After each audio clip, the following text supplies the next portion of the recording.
Hello, Future Bestsellers. Welcome, welcome, welcome. It is time for our Wednesday writing sprints. I am here, Lisa Daly, today with my co-host, as always, story detective Robert Jones. We are super happy to see you guys. Michelle is going to pop in a little bit. She had a little client organization, like a little client scheduling snafu, so she's not going to be here the whole time with us, but she's trying to do a little pop in today. Let's say hi to our friend. Actually, you know what? Before we do that, let's do our intro. Robert, tell us a little about yourself. Our short intros this week. I'm a story detective, and my channel is taking various forms of storytelling and putting it under my Sherlockian lens and breaking down the craft for the viewer. I also do my own writing, and I edit other people's work, and I am working on a copy edit today. A long and tedious process of copy editing, since I did a novel and a novella for the same guy, so it's beginning to blur into one big gigantic novel with everything else I have going on.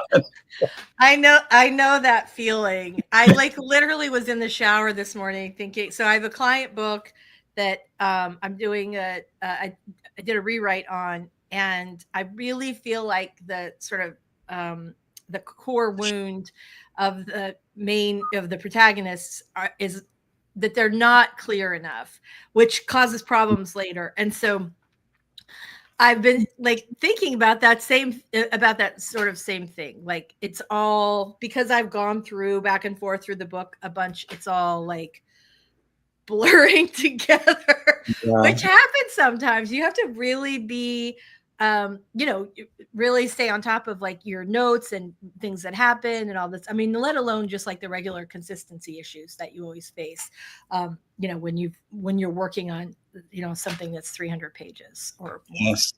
And that could be an interesting subject if people are interested, because so much of editing is really formatting, its structure and pacing and the whole choreography of everything that's involved with it. And if you get it wrong, and so many people want to do it in Google Docs, and they'll format it themselves in Google Docs, and then you have a page length that's basically the length of 2 pages or more because the typeface is so small. And you're going to have a really slow read of a book. Don't format it beforehand. Right. I will say I am old school. I do I used to use Scrivener. I have used ButterDocs. I've used a variety. I for years used Microsoft Word. Excuse me, but I refuse to pay a subscription for something that has not improved since 2008. I'm just not going to do that. So I'm a little stubborn with that. And I'm always willing to sort of try different platforms, et cetera, or just tools for if they'll make it easier. But one thing is, like, I used to love Scrivener, but when you had to like compile the whole document, it was always a giant pain in the neck. And I find that Google Docs works, but I have a lot of clients, and that's the other thing. Like, when I'm doing coaching, we often use Google Docs because you can use it collaboratively and still be working, both of you, on the same document. But what happens is, like, especially my indie authors, there's no double spacing. Like, they do it like they're prepped for. They're not going to add one extra step in there. But when I'm working, I will always change the formatting to double space just so I don't go blind, and then I'll take strip the formatting back out later. But anyway, all right. I don't think. Oh, go ahead. The formatting that I hate to go in and try to change their Google Doc. I always make a separate editing copy for pacing and getting the page length and everything where it's supposed to be. And then I just send them a completely separate document and say, okay. Right. I know, here's the clean copy. All right. You got everybody in the chat. If you are, first of all, I want to know, what program are you using to write your books on? I'm kind of curious. I'd like to take a little poll. And second, I don't think I did an intro. So hi, I'm Lisa Daly, and we are on my channel today. And well, we're also on Robert's. On my channel, I talk about how to write a book you're super proud of and get it published. And I'm an independent and traditionally published author of romance and nonfiction self-help. Sorry, I forgot that for a second. Let's say hi to our friends in the chat. You guys think about it. Let us know. What are you using? Are you using Google Docs? Are you using something else? Let us know. All right. Horror Geek first today. Congratulations. Very nice. Story Detective got the silver medal. No. Avi, you're here. That's right. There you go. Very nice. Good morning. Daisy's here today. We are super glad to see you guys. Lainey says, good morning from steamy Pittsburgh. I heard it was quite toasty Yeah, this week. it's been toasty here all week. I mean, oven toasty. You could bake things outside. Yeah. Welcome to my life every day of pretty much 7 months out of the year. I like the heat, although this month has been pretty like, oh. All right. So Lainey still writes in Scrivener, export to Word for my editor, then import to Vellum for formatting post edits. There you go. Good. Avi mostly use Scrivener for the corkboard mode. I love that.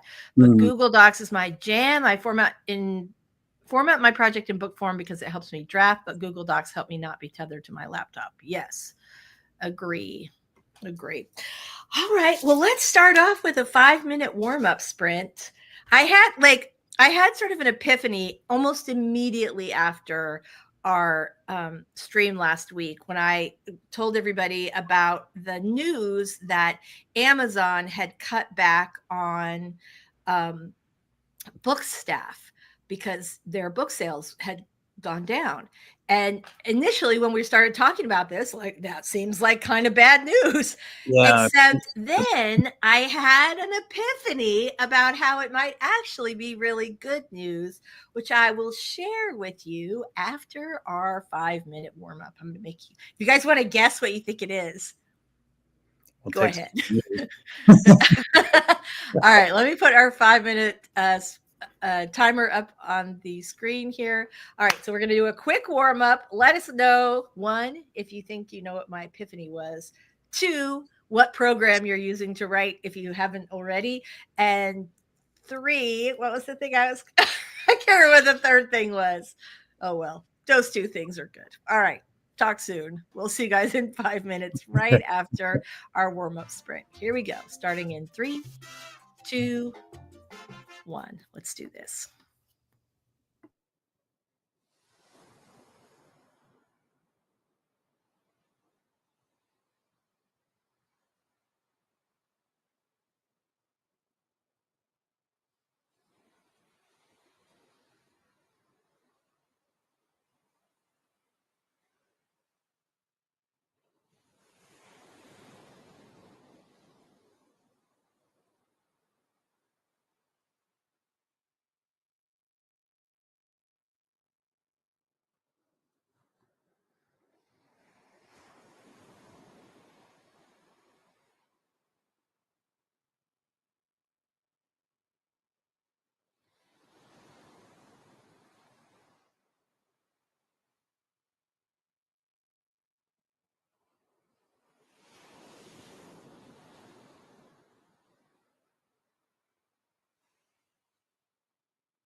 All right, we are back. So I had a question for you guys. I actually put it up here. Predict my epiphany. What is the possible good news reason? No bad news. Good news reason for Amazon's recent book sales decline. The reason question mark is in parentheses is because for some reason when I tried to write a question mark on StreamYard with using two different keyboards, I tried this.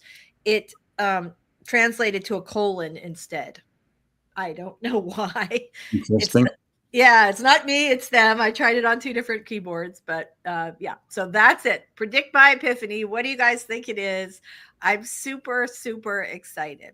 Okay, Avi is working on the other question I asked is, what are you working on today? Avi says she's working on short story number 10, where my scene is inspired by Disney's Haunted Mansion. I love that. That's super fun. My main character deals mostly with ghostly shenanigans in her new mansion home. Nothing better than meeting a ghost at dinner time.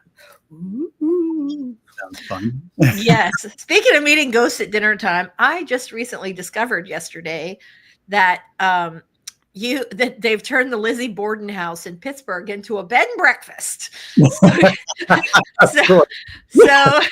you can have don't tell the horror geek if somebody's getting something fun for his birthday. I don't know. He probably would love it. I don't think I could. He'd have to sleep there alone. To find him an overnight companion to tell the story after the ghost of Lizzie Borden. Wow. Horror geek. Right? So let us know in the chat, you guys, what are you working on today? Robert, what are you going to be working on? Client work. Still working on this copy edit. Super fun. Very nice. Perfect. I've had like such an insane week, and I had a pre-order up for my How to Write a Romance book, and I had intended to push it another 30 days. And I did not. I don't know what happened. I had like an insanely busy week. I didn't get to Amazon on time, and it was canceled. So I was I called message with Amazon. Like, I don't know if you guys know that if you have a pre-order that gets canceled, you have to be in Amazon jail for a year before they let you do another pre-order. And I was like, oh God, this does not go well with my plans. But I messaged them, and usually it takes a couple of times of begging and pleading, please let me have my pre-orders back. But the first person I talked to like solved it in like a minute and a half. I couldn't believe it. I'm delighted. So I was in and out of pre-order jail in like, I don't know, 15 minutes. So nice. How often does anything like that happen? I know, right? Like they solved it the first time and it works great. Like what? So anyway, they were very nice about it. They were very, very nice. Yay. Lainey's like, hooray for good service reps. Yes, very nice. Danielle Lynn is here. Hello. We are super, super glad to see you. So let us know, everybody, what you guys are going to be working on. I am working on I'm working on Publisher Rocket right now to figure out some new keywords for that, because I had like done some keyword research. So I'm thinking that so I'm just going to check and make sure the ones that I think are going to work are going to work.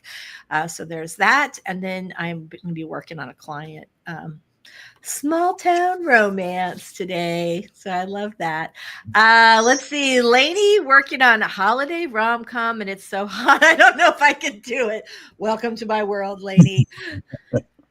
Yeah. Yes, exactly. I feel that. Just waking up. I'll join you next week. We'll be here 2 hours, but go back to sleep, honey. You need the rest. All right. Good job.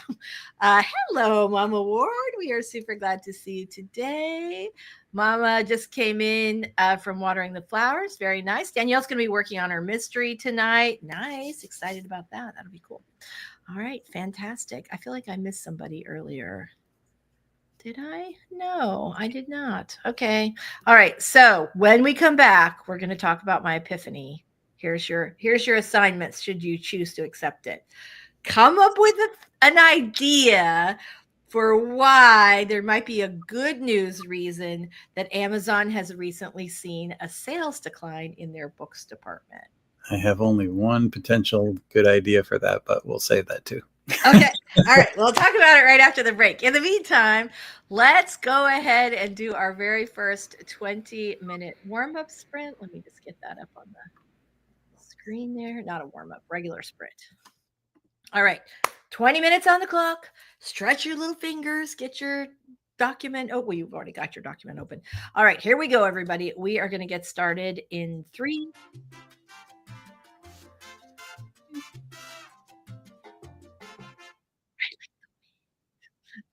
If the wind can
All right, we're back. Let me get rid of this. Okay. Let me just reset our timer here for our next sprint. All right, everybody, who's ready to make a prediction about my little epiphany about why Amazon's cut in sales is good news? Maybe. Well, I have mine. Okay, let's hear it. And I would hope that it's because the indie authors are opening their own little stores and getting more attention. Well, you would be... You're correct. That is the epiphany that I had. I just had this realization. That I was doing pretty well with my store. And then I thought, like, okay, other author, like a lot of other authors I know, and in particular 6 and 7 figure authors who are already selling a ton of books, all of the 6 and 7 figure authors I know have started selling direct. So if you take the biggest sellers in the Amazon store, and now they're keeping those sales for themselves, as they should, if they can. Yeah, I think that's the reason. Yeah, that's going to make a big dent, because just one of them is going to add to like many indie authors that have much smaller sales. Absolutely. So anybody else have a good news thought on what might be the reason for Amazon's slowdown? That was mine. And it was like, I literally thought of it like 2 minutes after the stream, because I was feeling bad. I thought, like, we had a lot of like not great news last week. And I was like, I wonder if any of this is actually good for us. And so I started thinking about it. And then I thought, okay, there's that. All right. So Danielle just waking up, joining next week. I think we talked about Danielle is going to be working on the new mystery tonight. Woohoo! Very exciting.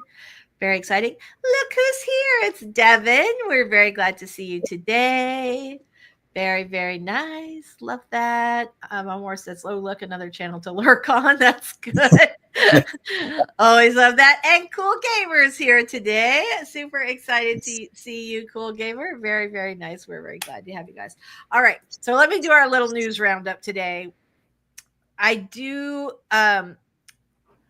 specifically was looking for good news today. This week's theme: good news in publishing. All right. So I think I told you guys that Barnes & Noble is opening 60 new stores in 2025 after a resurgence of in-person shopping. And indie bookstores are growing too, especially those leaning into communities built on book talk. So I think that is absolutely, absolutely fantastic. The other thing that's kind of cool is that we all know Book Talk is selling a lot of books. Self-published authors are dominating Amazon and Book Talk's bestseller list. So that is fantastic. And I think the whole thing that we talked about, doing like multi-book bundles with multiple authors, is pretty cool. I love this idea. And it's apparently really, really doing well. Okay. And then I think the last thing, romance and genre authors are making 5 to 6 figures in launch revenue using direct platforms like Kickstarter. And it's funny because when I was looking for examples of this, like several of them were my clients. So that was kind of cool. Sky Warren did a Kickstarter campaign a while back that brought her $142,000 for a direct-to-reader campaign, which is awesome. Another client of mine, Inez, launched her book did like $52,000 in 2 weeks, which is like, right? That's fantastic. And I think one of the cool things about that is the direct-to-reader sales. So you have your own little store on Shopify, or maybe you're doing it through Patreon or Kickstarter or whatever. But selling direct to your fans has become really mainstream, and authors are keeping a lot more of their own money. And I think we are all in favor of that. Definitely. This is the one little inroad that the economy, in spite of it, when it gets bad, can't really so much destroy, because you don't have a lot of overhead when you're an indie author. So you're not going to be losing things if it's sitting in a storefront. Right. Well, there's some benefits here. Well, and also you have to sell a lot fewer books if you make twice the royalties. Yeah. I mean, yeah, you know, like, yeah. I could give my readers like the same or a better experience, but bring home more of the money myself. And like, that feels like a win for everyone. So I'm sure everybody who reads my books and yours and Lainey's and everybody else's, Michelle's, would prefer that their favorite authors don't starve. I think that's always a win. And especially anytime, you know, artists and creatives can claw back some of that money from, you know, from corporations. I'm always, you know, woohoo, excited about that. Exactly. Yeah. But I think this is a good question. Based on that, would you recommend I self-publish wide instead of Amazon KDP exclusive? So there are two ways to think about this. A lot of authors will do exclusive. So they'll do a release that's wide for like the week of the launch, and then they'll pull it off the wide platforms and do Kindle Unlimited for 3 months. You get all that launch money from your direct store, and then you can go into Kindle Unlimited, which sounds like it. So if you are not interested in doing some price changes to kind of maximize your income, I would say I would go wide and set up your own store. Depending on if you have like 5 books or more, I would work on setting up your own store. It's not challenging. There are books and courses to teach you how to do it. And Shopify actually makes it super easy. So there's that. Okay. So that's recommendation number 1. If you're going to go wide and you don't want to mess around with things once they're published, then go wide, sell direct. If you want to maximize your earnings, you might go wide for your first week or 2 of the launch and then go do Kindle Unlimited. So if you do Kindle Unlimited, you can't sell your ebooks only in your own store or like through Ingram Spark on other platforms. However, when people are squeezed for money, as many people are right now, they can read your book on Kindle Unlimited for free. So I have not, like, the numbers for KU seem like they've decreased a little bit. So I don't think there's enough information there to say, oh, this is absolutely a good strategy. But you can just pick from the pieces that work best for you. Well, here's a sidebar question. Oh, good. You go exclusive with Amazon. Mm-hmm. What are the benefits aside from a bigger percentage? I mean, if they're not going to publicize your work, is it just going to be a trap where you're going to sit there on Amazon in hopes you're going to make that bigger percentage, whereas going wide, you might get better exposure? Yeah. So the Amazon algorithm favors books that are in Kindle Unlimited. So it's easier to rank or get better rankings, which means you're likely to be seen. And also, I think a lot of times if you're an author that no one has heard of, or that's not, sort of a common name author, or, you've only got 1 or 2 books and you're trying to build your audience, Kindle Unlimited is a good way to get people to, try you out, because you get paid based on the page reads. It's not as much as a sale, but you have a lot more people who are sort of willing to, try you out. That said, I don't know that everybody reads everything that's in their KU. Like, you have like 10 books that you can sort of check out at any given time in Kindle Unlimited. And a lot of them I read, but sometimes they're just sitting in my, 10 slots of my Kindle Unlimited account because I'm interested and I want to read it later, but I haven't read it. So you're looking for word of mouth, basically, which can do a lot of good if you can get that word of mouth going. Yeah. Any tips for getting that word of mouth going? I got a million of them. That's like the most challenging thing. It's just, there are a wide variety of ways to market your books. I will say that I think one of the best, there are two groups on Facebook that you guys might want to consider. One of them is Wide for the Win. And you have a lot of people over there who talk about how much more money they've made. So I'm going to put this in the chat. Since going wide, some people love Kindle Unlimited. I will say, like, it always makes me nervous to have all your eggs in one basket. Yeah. I think anybody who's ever worked like freelance, like, right, you want I'd rather have lots of little bits of money coming in than one, big thing, just because you just never know. And Amazon, people have gotten depending on what you write, people have gotten their Amazon account shut down, or you can't advertise on Facebook or whatever. And then the other one you guys should look at is Vanessa Vale's Thrifty Tips for Authors, also a Facebook group. She got her Facebook ads shut down, I don't know, like 10 years ago for her cowboy romances.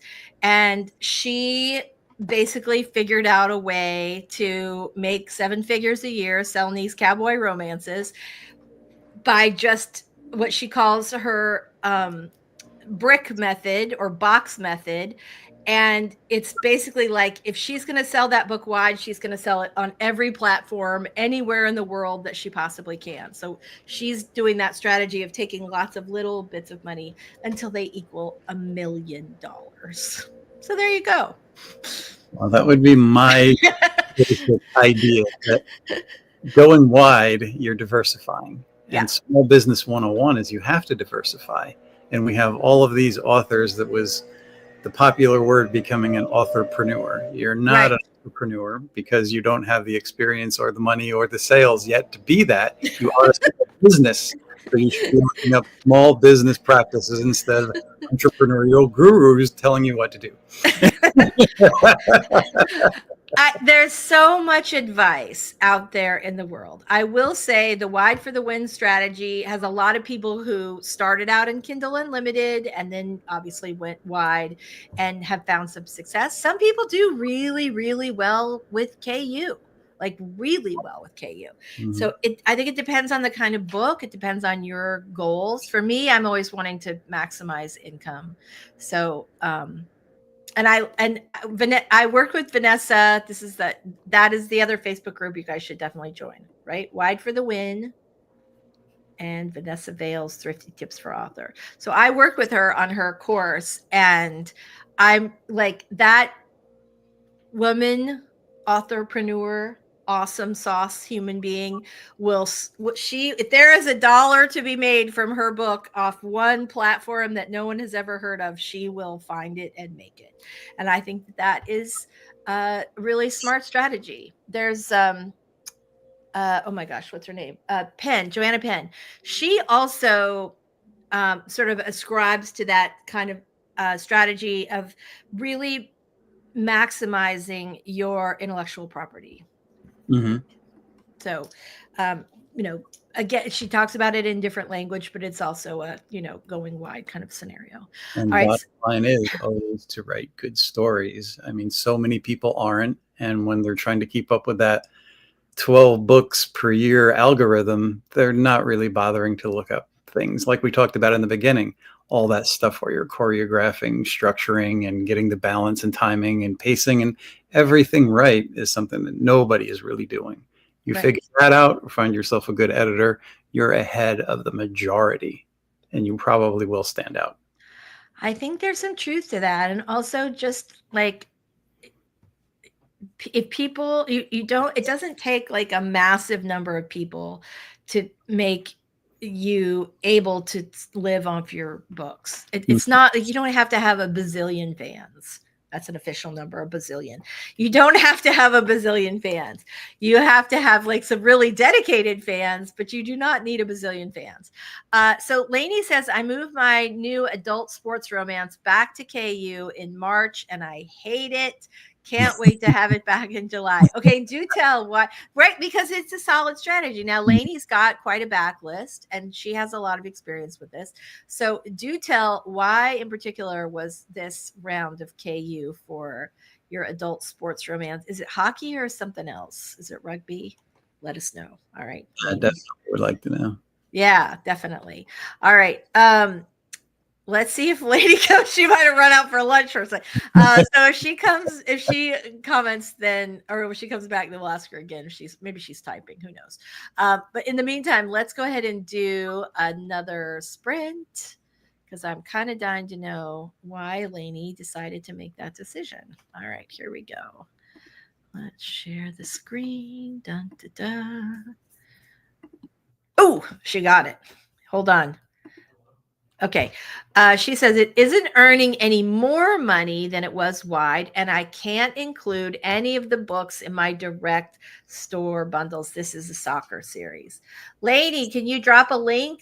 Drop a link in your store. So, because I keep talking about this every week, but I would love to drop a link to your direct store. I should have it. If you can't, let me know or text me, and I'll go get the exact link. So, all right, very nice. In the meantime, thank you for sharing that with us. We really appreciate it. In the meantime, let's do a 20-minute writing sprint. Here we go, everybody. I'm ready. Okay, starting in 3,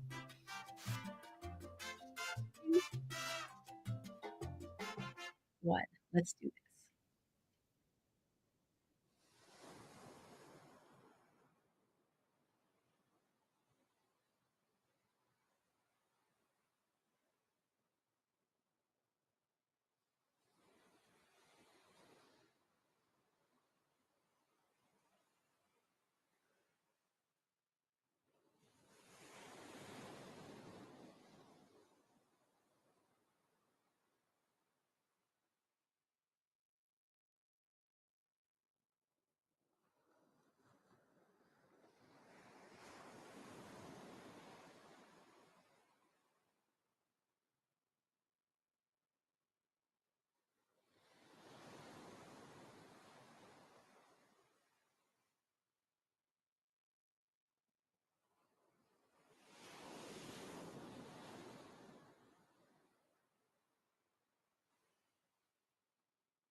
Okay, we are back, everybody. Let me just get rid of this thing here. Hold on one second.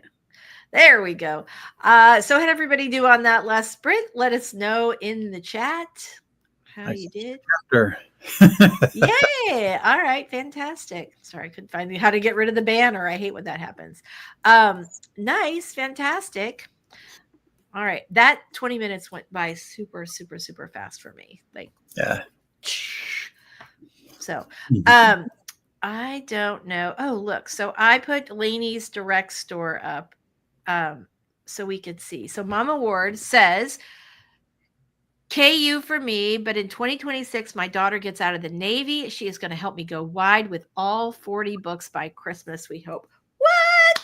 That's awesome. That is absolutely fantastic. Love, love, love, love, love that. Wait, an undertaking. Yeah, no kidding. Yeah. So, yeah, it is. I mean, the good news is she already has the book files. Her covers are going to have to be tweaked a little. Paperback covers will have to be tweaked by like hundredths of an inch for Ingram Spark versus KDP, but it's good for you. That is absolutely fantastic. Super, super proud of you guys. All right, so let me show you. Let me see if I can do this. Nope. All right, hold on. I am going to see if I can't show you guys Lainey's little store. Is it going to help me? No, it's not going to let me do that. All right. No idea what I did. Usually I can just like, stop the screen. There. Okay. Sorry, this is just me like slow as heck. Okay, so look at this. Look at our girl here. Holy smokes. That's a lot of. Yeah. How many books do you have? Let's see. What do we have? 1, 2, 3, 4, 5, 10, 15, 20, 25, 30. Holy smokes. That's awesome. Yeah. But if I push, these are her. So I notice we have a Pittsburgh Steelers looking gentleman right about here. So this is Lainey's. This is Lainey's story. What? Look at this. Did you guys see the pop-up? Hold on, because I'm on her. Oh, you don't see it. So there's this adorable pop-up that comes up that says, oh, it disappeared. Anyway, it said save 15% if you something. I didn't quite get it because I came over to see if you guys could see it. But it has this cute little picture of Lainey at sitting at a signing table. So I really dig this. So you guys can see she does a really nice job with her series titles. Like you can very much see that they're all connected. Mm-hmm. This guy looks like you can tell one from the other. That's great. Yeah, absolutely cool. And then if you look at that, look, ebook, paperback, audiobook, you just buy it. Oh, I love this. Buy from Lainey. Nice. So that you're reminded there. Oh, you can't see it. There's a cute little picture. It says get 15% off if you join Lainey's list to get 50% off your first order. Love that. Super, super smart. Okay. So that's it. So you've got your audiobook. You've got your emoji description, which I always love. You've got your tropes here. Nice job. Ooh, and order link and large print. Mm-hmm. Yeah. And you've got some nice books here. You've got the complete Stag Family steamy romance paperback bundle. You've got a little quickie book there. So love it. Love it. Oh, and you've got some comments that people just look at this. They love it. Very nice. Okay. So that's what it looks like when you're running your own store. You do not have to start with this many books. It's probably going to be easier to start with just a few, but love, love, love, love, love that. So, all right. Fantastic. Nice. So Mama says my eldest has a multimedia graphics degree and she handles the covers. Oh, that's great.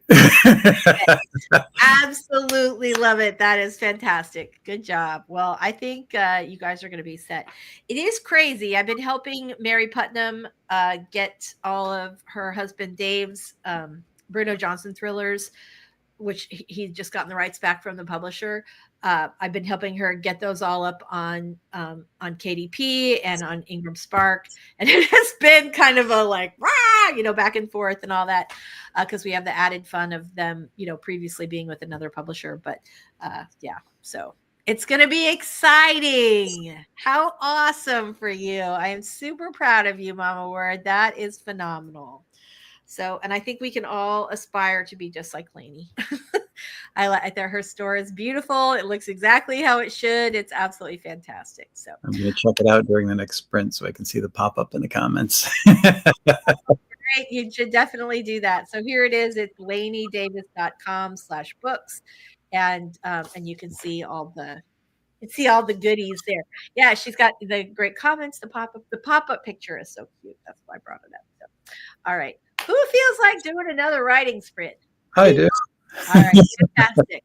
Now I have to figure out how to get this off. Stop the screen. Let me get our timer back up again. All right, here we go, everybody. We're going to put 20 minutes up on the clock, and we're starting in 3, 2, 1. Let's write.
All right, we are back. So, I thought it would be really fun. The one thing I completely forgot about this week is that Written Word Media has put out their new author survey, and I wanted to bring it up for you guys. Let me see if I can share the screen. All right.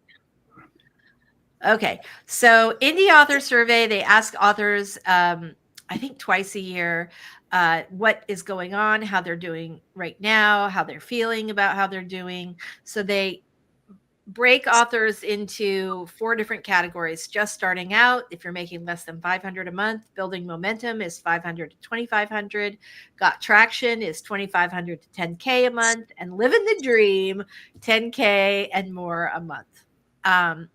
And so I thought this was really interesting.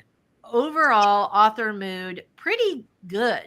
Like 75% of indie authors are feeling either, average or above average. And then you add the fives in here. What did I say that was? 75. So 83% ish. Don't Nice. Yeah, so I think that's good. I mean, the fact that 7.3% of indie authors said things are going amazing is pretty awesome. Very nice. So I do think it's interesting that the highest like happiness level is actually the got traction group. Their average was 3.88, so almost an average of 4. Those are the folks who are earning 2,500 to 10K a month. They were actually slightly more optimistic than the folks who were living the dream at 10K a month. I thought that was really interesting. 10K a month or above. So I think that's interesting. The other thing I think was pretty cool. So almost half of authors, about 44.9%, are just operating business as usual without major disruption with all the craziness that's been going on. So I think that's a good sign. Yeah, definitely. Those people buying cheaper forms of entertainment. So that's good. Yes, bring it on. That's us. We're cheap and easy. All right. Wait, that didn't come out right. Okay, so here are the marketing tactics that are working the best in 2025. What indie authors are saying work the most effectively for them. Author newsletter, 53.2%. You guys know how I feel about your author newsletter. You must get one. I think it's like it's just the easiest way to build an audience. Like that's literally the first thing you should do. Promo sites, I think that's great. That's going to be like BookBub and things like that. Social media, whether it's organic or paid, 40% of indie authors are using that. Facebook ads is almost is just over 27%. That vibes with what I know about my authors. Although I will say, obviously, it makes more sense that the more money you make, the more likely you are to do Facebook ads. And the more likely you are to do Facebook ads, the more money you make. So I think there's something, there's a little bit of a chicken and egg thing there, but definitely it makes your income go up. Amazon ads, 22.1%. Newsletter swaps. So this is when, if you guys aren't familiar, a newsletter swap is like, say Lainey's got a brand new hockey romance coming out soon, which she does. And I have a newsletter full of hockey romance fans. So I would promote Lainey's book in my newsletter, and then Lainey would maybe would promote mine later on when that happens. I checked out its store. There's some really nice stuff there when you look at the website overall. Plus, I bought a couple of her Christmas romances. I'm kind of a sucker for Christmas romances. Look at you! If I ever write a romance, it's going to be a Christmas one. So when I check out some of those, I love that. Oh my gosh, Lainey's going to be so excited. That is hilarious. Okay, love that, love that, love that. So I think it's interesting that you have 53% of authors doing author newsletters, but only 20% doing swaps. If you have a newsletter, you should do swaps for your release. Events, that's going to be like, signing events, writer conferences, things like that. And then I thought this was interesting. Kickstarters, 2.6%. I don't know if that's I should have looked to see how many how many authors did they tell us? No, they did not. Okay. Anyway, I will say that they are a pretty solid organization and they have a lot of information. So, and I filled out this survey, so I can tell you that that typically they're pretty accurate. So I think this is kind of an interesting thing.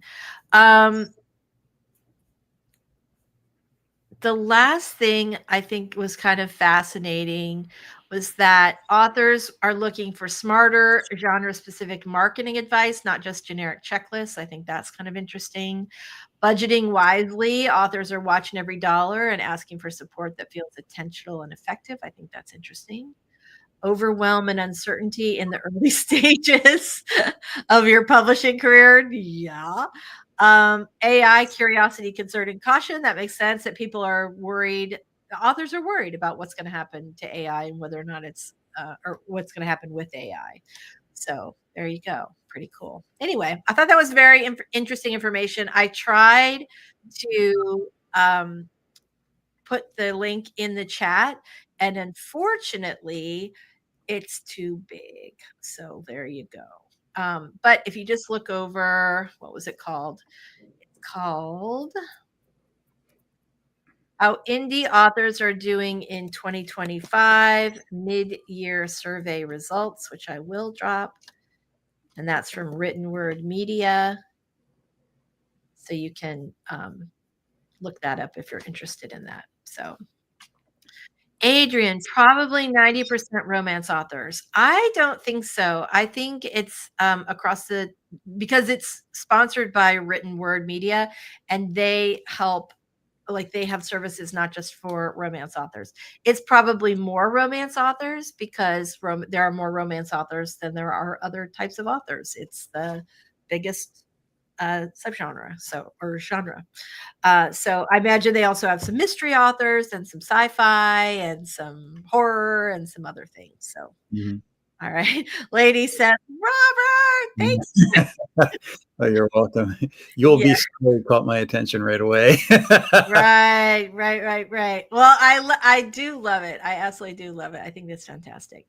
So, let's see what we've got. Books by Adrian. All right, we've got some friends here in the chat. Look who's here, Jenna. Very nice to see you today. Adrian is here. Glad to see you. Adrian's working on query letters today. Jenna is working through client edits, hoping to spend time wrapping the novella, going out July. Very nice. All right. Adrian is going to send out 50 queries. Nice work. Good job. Here, you know what you get for that? I think you know. Very nice job. We're so proud of you. Good job on that. All right.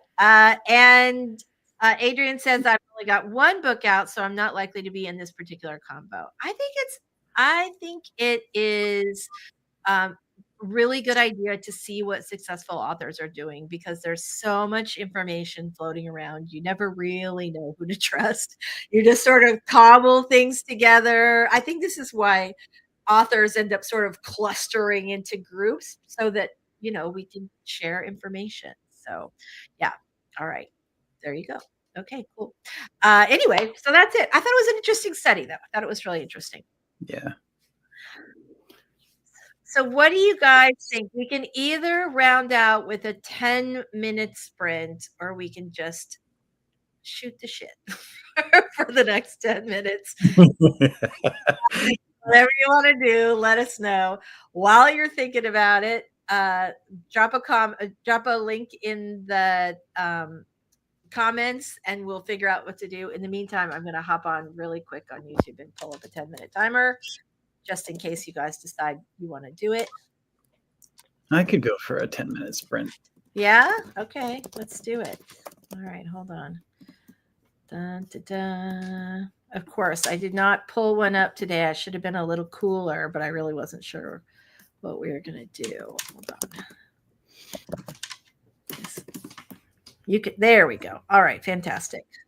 Well, let me know, Adrian. I was wondering who your editor was and, what was going on, because I can see that you're a good writer. So either promotion or potentially different editing. I don't know what the solution is, but we can have a better look if you like. Yeah, Sounds fantastic. Adrian says, can you talk at all about how you might approach having a POV character who is a double agent, double crosser? I need to conceal his treason until the reveal, but how if he has POV? That is an interesting question. I mean, obviously you can't reveal, but but with that type of character, you have to make sure that that when the reader goes back, that they can see it. How many POV characters are there? Because one of the things you could do is bring forward your second POV character anytime your double crosser is thinking about double crossy stuff, so that so that they're thinking about your double crosser.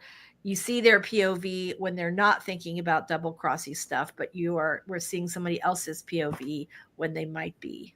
Just if that makes sense. Also consider if he's a clever character and hiding it, he would be in character all the time. Oh, that's an interesting idea. All right, that's a very interesting idea. Okay, so multiple POV characters, 4 main characters, he's one of them. Occasional secondary character POV characters, epic novel type stuff. Love it. Yeah, I think that's what I would do. I think that so the character would be, would be, obviously, if he's a double crosser, he's going to kind of keep things close to the chest, obviously. But I think there's something, I mean, I do think that you could just kind of do a swap when you to bring in another character. I'm trying to think of how else you could handle that. Maybe he has code words for himself.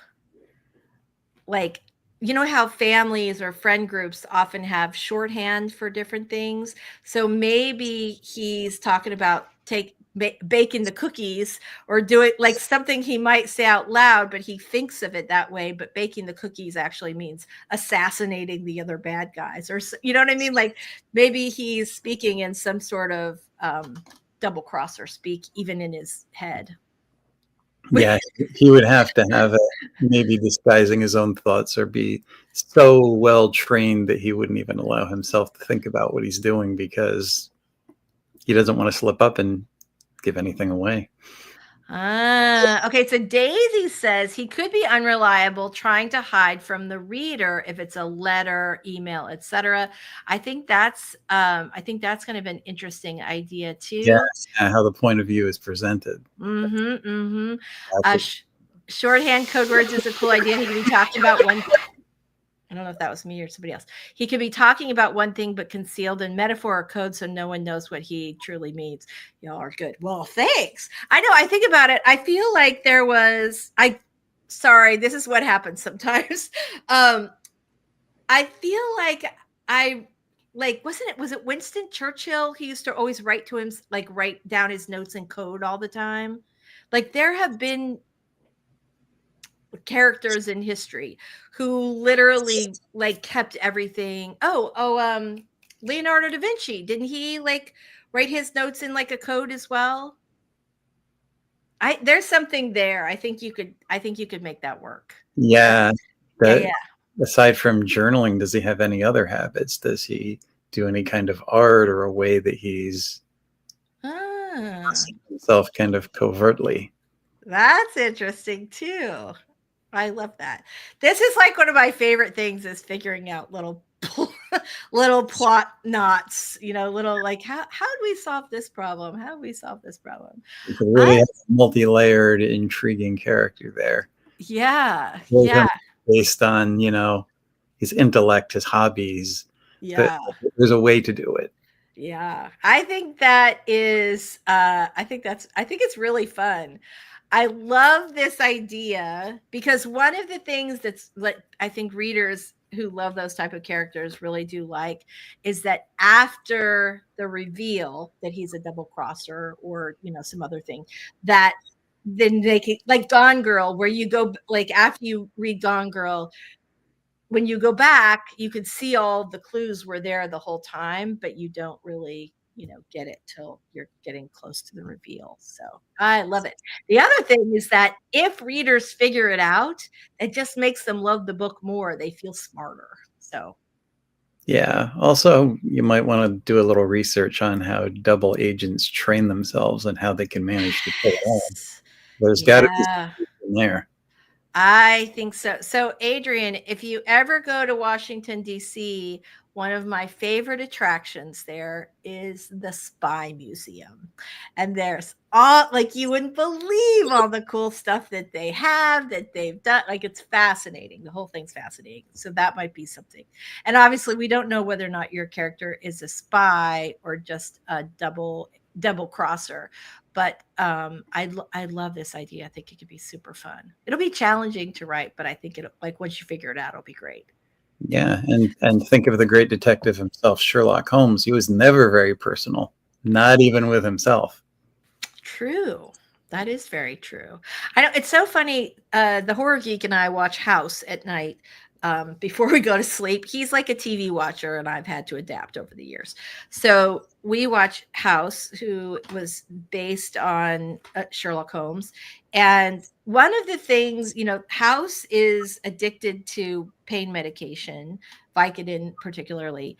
And one of the things that I read was that Sherlock has, like, and I've read a number of Sherlock Holmes mysteries. I am obviously not the major fan that you are. But I did not realize that Sherlock Holmes uses Coke repeatedly throughout his books. Oh yeah, I mean, you know that because you're like the guy, but yeah, I think that's really fascinating. his brain was like working so hard on so many different things that he took the cocaine to kind of relieve himself. Mm-hmm. And sometimes when he wasn't working a case, I suspect to feel like he was great even when he was improving it.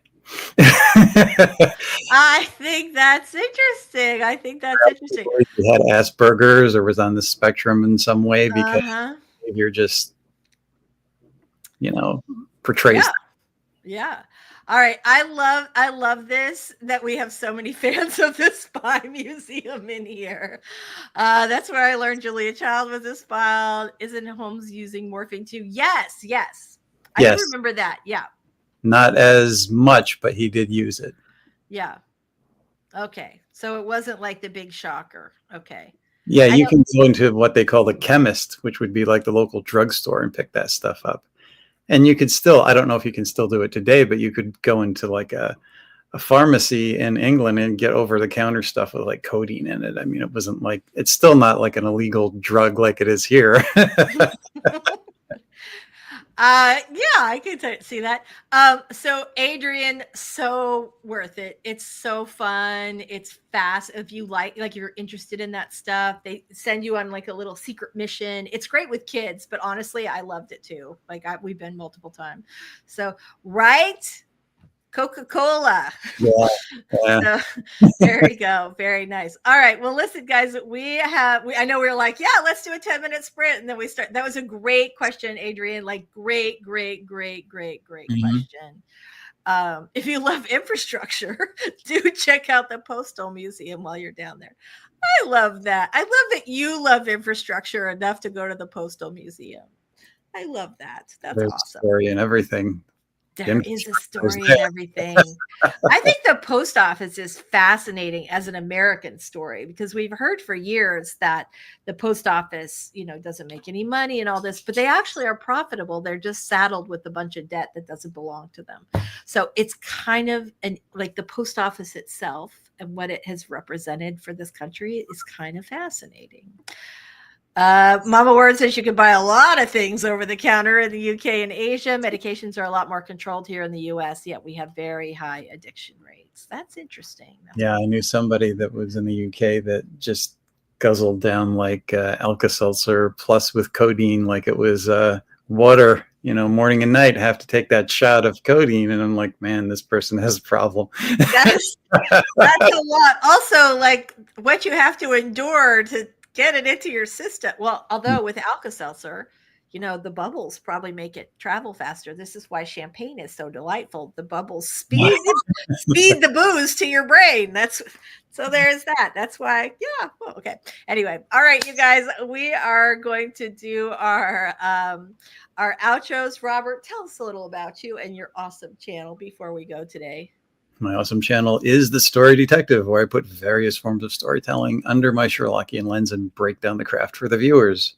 I'm also doing editing, either like developmental and recently copy editing. So I've added to my repertoire. Nice work. Well, I don't know anybody knows more about Storycraft than you, Robert. So that is absolutely fantastic.